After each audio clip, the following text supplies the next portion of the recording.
Welcome to the Daily News Currents. Today is Monday, February 3rd, and for today's headlines we have Trump imposes new tariffs on imports from Mexico, Canada, and China in new phase of trade war. Elon Musk X sues Lego, Nestle, and more brands, accusing them of advertising boycott.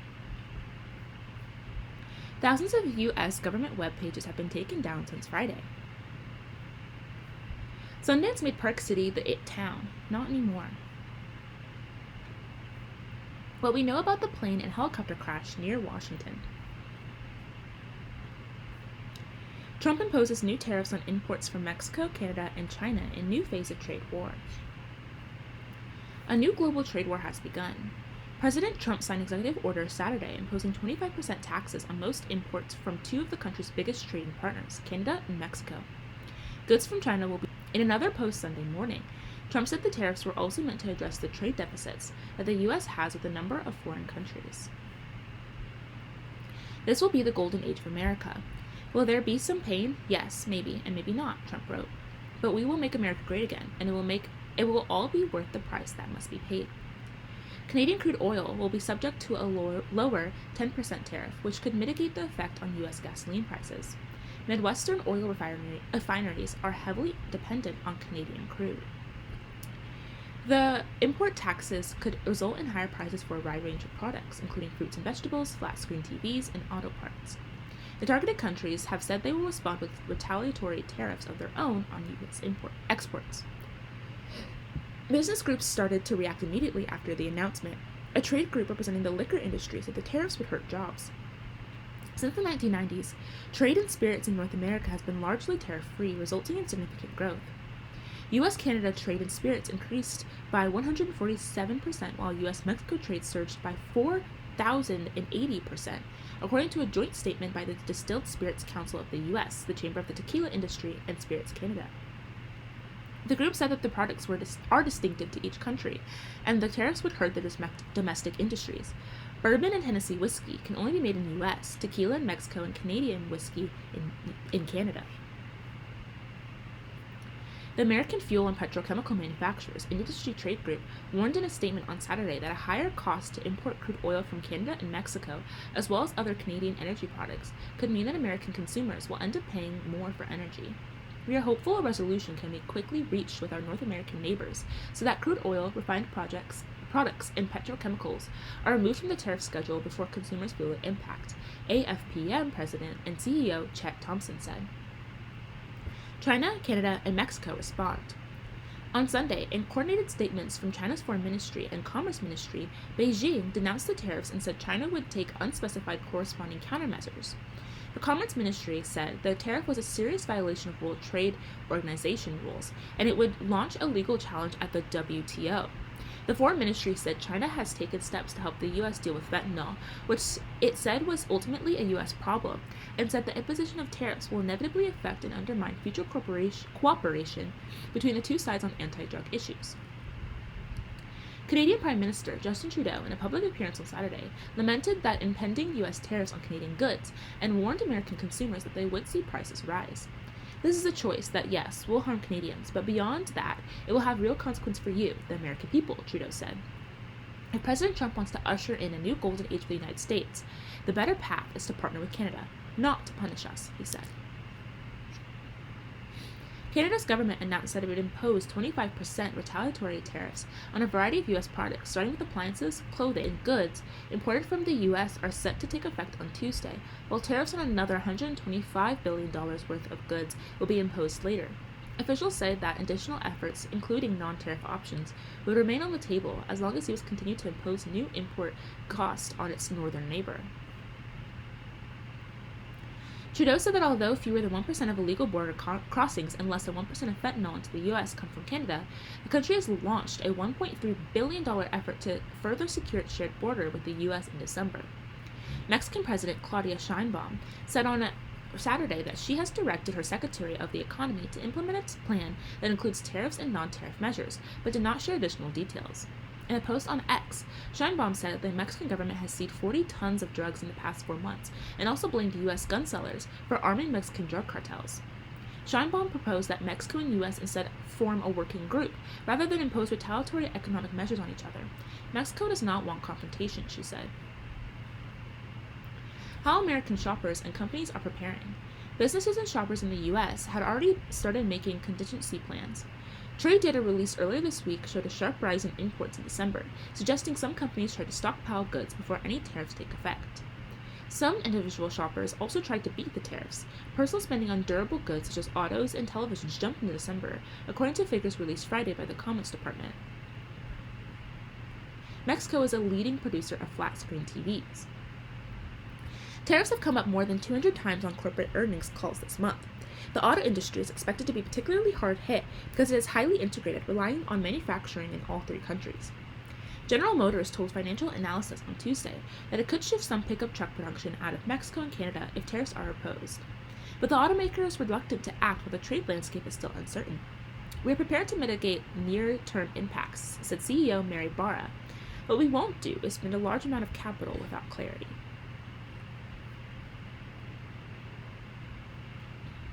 Elon Musk's X broadened an existing lawsuit on Saturday to include several major brands, accusing more companies of illegally boycotting the social media platform in 2022 following Musk's acquisition.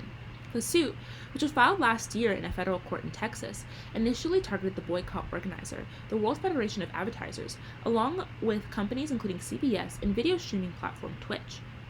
But early on Saturday, Musk's lawyers filed an amended complaint, adding several new defendants, including Lego, Nestle, Tyson Foods, Abbott Laboratories, Colgate-Palmolive, Pinterest, and Shell International. The company alleges that the World Federation of Advertisers was concerned that X, formerly known as Twitter, would stray from its brand safety initiative called the Global Alliance for Responsible Media, GARM. As a result, the suit said the group prepared a large-scale pause in advertising. According to the suit, at least 18 advertisers were part of GARM stopped buying ads on Twitter, either in the U.S. or globally, in the weeks after Musk bought the platform in November 2022, while other members of GARM substantially reduced their ad spending on Twitter. In result, X claims it was deprived of billions of dollars in advertising revenue, and the ramifications of the boycott continue to be felt years later, the suit alleged. Lawyers for X argue that in a competitive market, social media platforms should have the option to set their own brand safety standards and that are optimal for that platform. But collective action among competing advertisers to dictate brand safety standards to be applied by social media platforms shortcuts the competitive process and allows the collective views of group advertisers with market power to override the interests of the consumer, the complaint said. The companies added to the lawsuit on Saturday did not immediately respond to NPR's request for comment. Musk has reshaped Twitter and its approach to what it is and isn't permitted on the social media platform. He reinstated accounts that had been barred from violating the platform's rules. He also removed contract content moderators, the company's human rights team, and investigators tasked with curbing political manipulation and sexual child abuse material, as NPR previously reported. Last year, following the suit, the World Federation of Advertisers discontinued GARM operations, explaining that recent allegations that unfortunately misconstrue its purpose and activities have caused distraction, significantly drained its resources and finances. Thousands of U.S. government web pages have been taken down since Friday. Federal agencies moved to satisfy Trump's orders to remove topics like diversity initiatives and gender ideology. More than 8,000 web pages across more than a dozen U.S. government websites have been taken down since Friday afternoon, a New York Times analysis has found, as federal agencies rush to heed President Trump's orders targeting diversity initiatives and gender ideology. The purges have removed information about vaccines, veteran care, hate crimes, and scientific research, among many other topics. Doctors, researchers, and other professionals often rely on such government data and advisories. Some government agencies appear to have removed entire sections of the website, while others are missing only a handful of pages. Among the pages that have been taken down, more than 3,000 pages from the Center for Disease Control and Prevention, including 1,000 research articles filed under preventing chronic disease, STD, treatment guidelines, information about Alzheimer's warning signs, overdose prevention training, and vaccine guidelines for pregnant people. The use of the phrase pregnant people could have contributed to its removal. More than 3,000 pages from the Census Bureau, the vast majority of which are articles filed under research and methodology.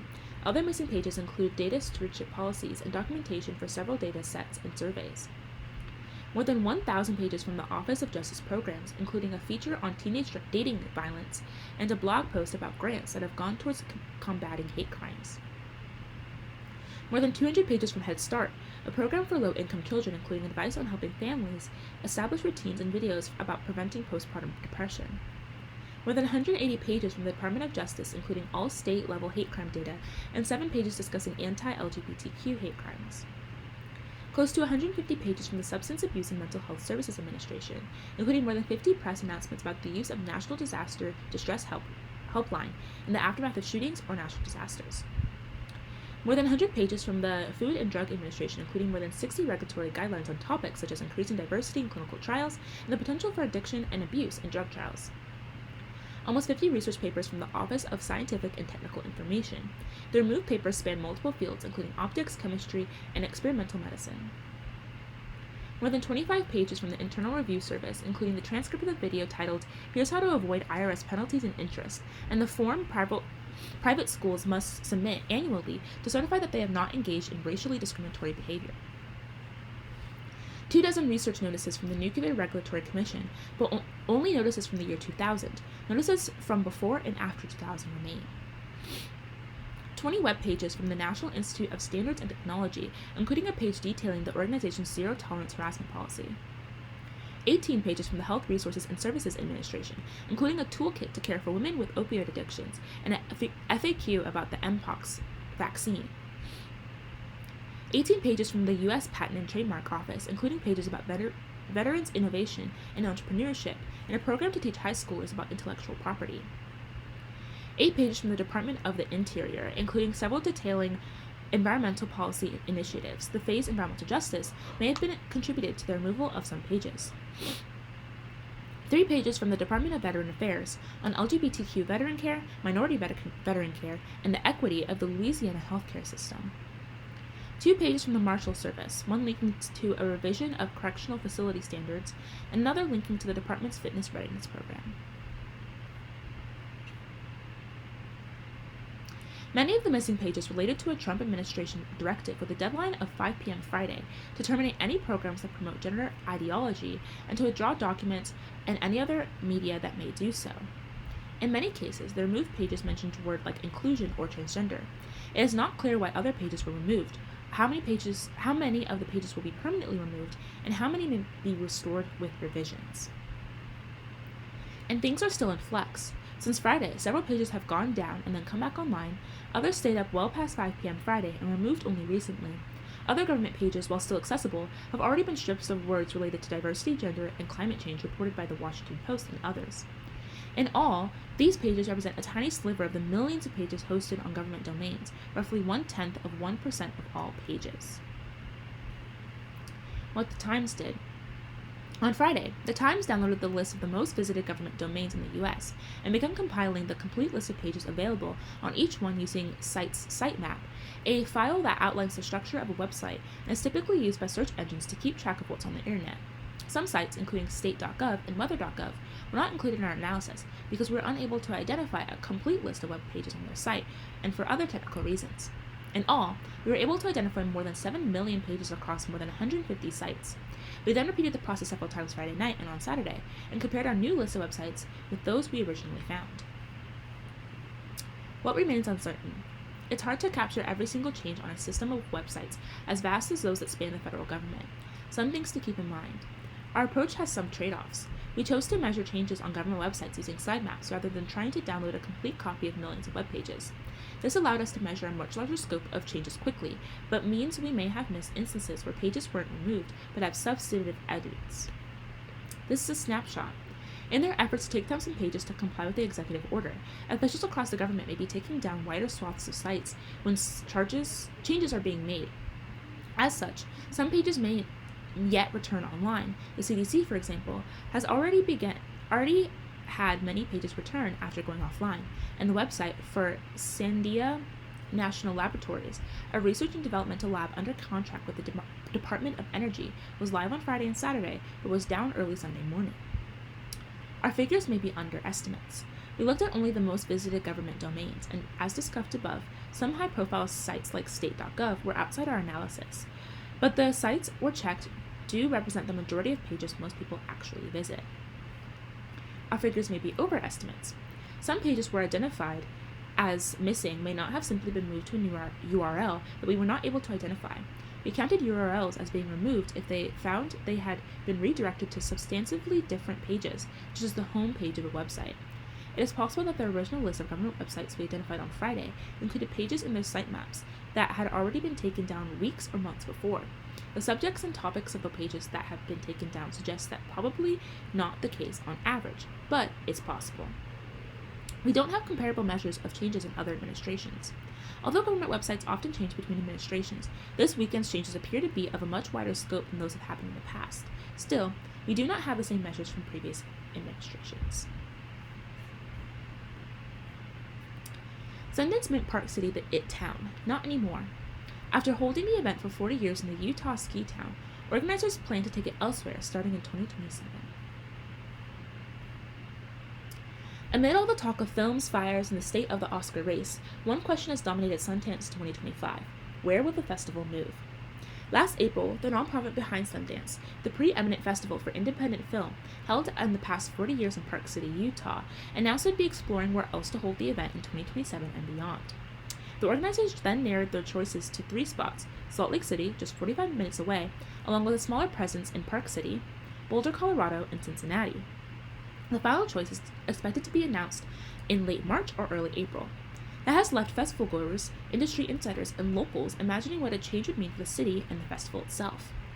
The organizers have said essentially that the event has gotten too big for Park City. When Sundance arrives every January, it balloons the ski town of 8,200 full-time residents into a snowy circus with over 20,000 people streaming in from around the globe. Hotel prices skyrocket, the streets become clogged with black SUVs, and what should be a simple 5-minute down-the-road main street can turn into a 30-minute crawl, especially when it snows, as it has at this year's festival.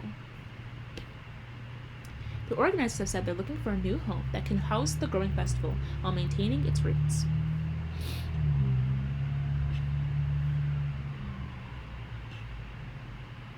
Sundance representatives declined to comment for this article, but nearly everyone in Park City for this year's event, which runs through the weekend, seems to have an opinion on the change. Some question whether coastal elites who trek to Utah would travel to Cincinnati in January. Others ask whether Boulder has the infrastructure to support a growing festival, and still more wonder if Sundance could be complementing Utah or Ohio at all, considering these states' conservative political leanings don't apply with Sundance's commitment to celebrating diverse voices in an inclusive environment. For Park City's full-time residents, many of whom have grown up with the film festival, the idea of it leaving seems unimaginable. It's heartbreaking, said Ryan Williams, 37, an art dealer in town and the son of a former mayor. Park City is not the most diverse place, not just in skin color but also in thought. And the thing that happens during Sundance is people are open. They are ready to connect, and there's this magic. We have people from all over the world here, different colors, different cultures. It's this beautiful gift that we're given each year.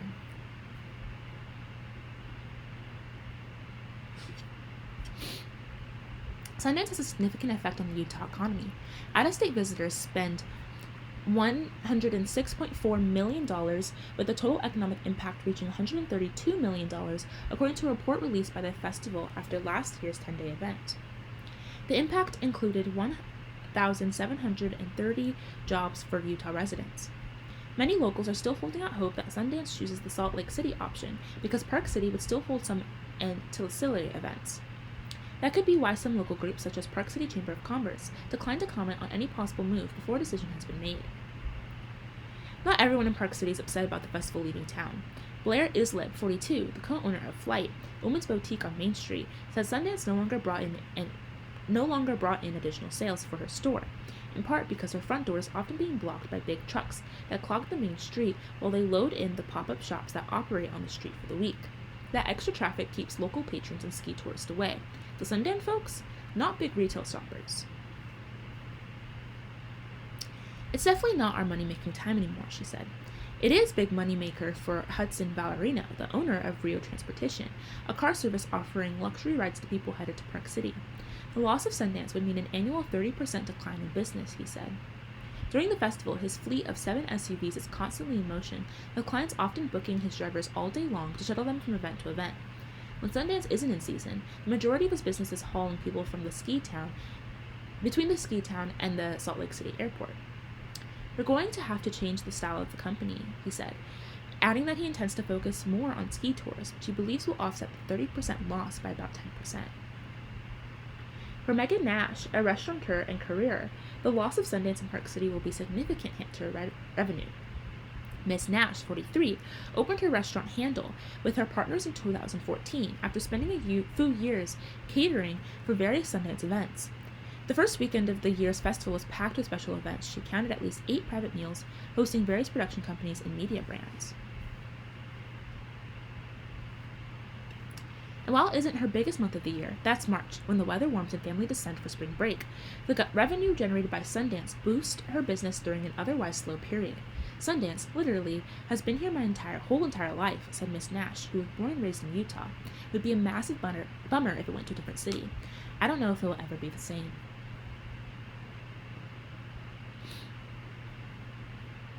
What we know about the plane and helicopter crash near Washington. 67 people were killed in the American Airlines jet, and a U.S. Army helicopter collided and crashed into the Potomac River.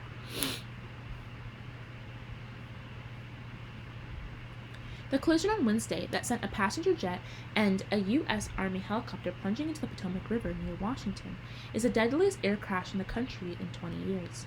The crash killed 67 people and left no survivors. On Saturday, search teams, including divers, were still recovering bodies from the frigid water and retrieving wreckage.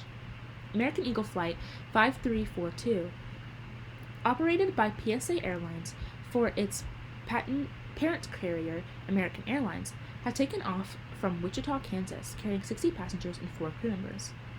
The collision occurred in clear skies as the plane approached Reagan National Airport around 9 p.m. The helicopter, a UH-60 Blackhawk with a 3-person crew, had been on a military training flight, the Army said. Federal investigators are examining the events and have said that it's too early to speculate on its cause. The crash has raised concerns about staffing, congestion, and safety at one of the nation's busiest airports. Among the victims were figure skaters from the United States and Russia who attended the U.S. Figure Skating Championship in Wichita. Here's what to know about the crash. The explosive collision and crash left no survivors. The jet, a Bombardier CRJ-700, had been close to landing when it collided with the helicopter, setting off an explosive fireball, followed by a trail of smoke. The moment was captured on several videos, including dashcam footage and live webcam operated by the John F. Kennedy Center of the Performing Arts, a few miles to the north. Before the crash, the plane had been on approach to runway 33 at Reagan Airport, the Federal Aviation Administration said. Emergency units immediately rushed to the crash site, battling dark, windy, and near-freezing conditions. The next morning, officials said that no one had survived the crash and that efforts have shifted to recovering bodies. As of Saturday evening, 42 cents of remains had been recovered, 38 of which had been positively identified, authorities said. The plane's fuselage, inverted and broken in 3 sections, was found in waist-deep water, officials said, and the debris was spread across an area of less than a mile. How the plane and helicopter collided in Washington.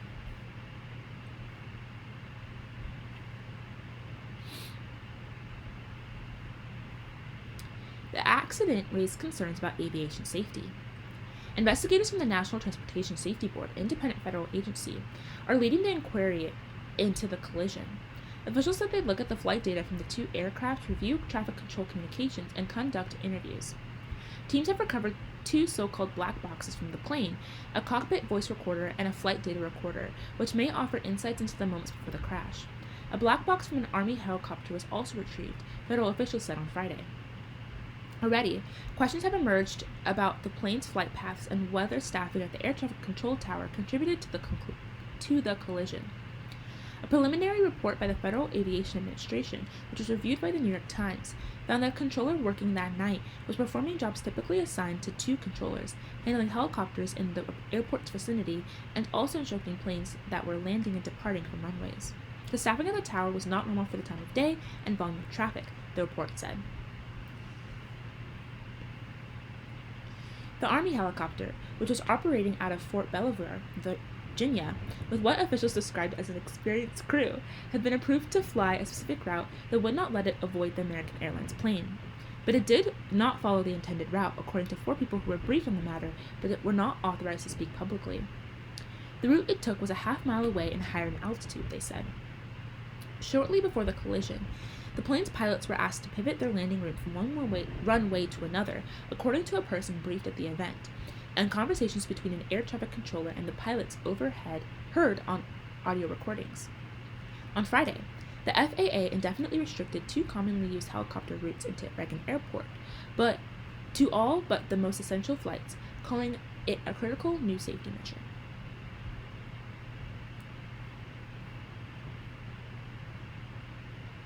Figure skaters and hunters were among the plane's passengers. Figure skaters, their family members, and their coaches were among those on board the plane, according to a U.S. figure skating and the American government body for the sport. Russians, including figure skaters, were also on board.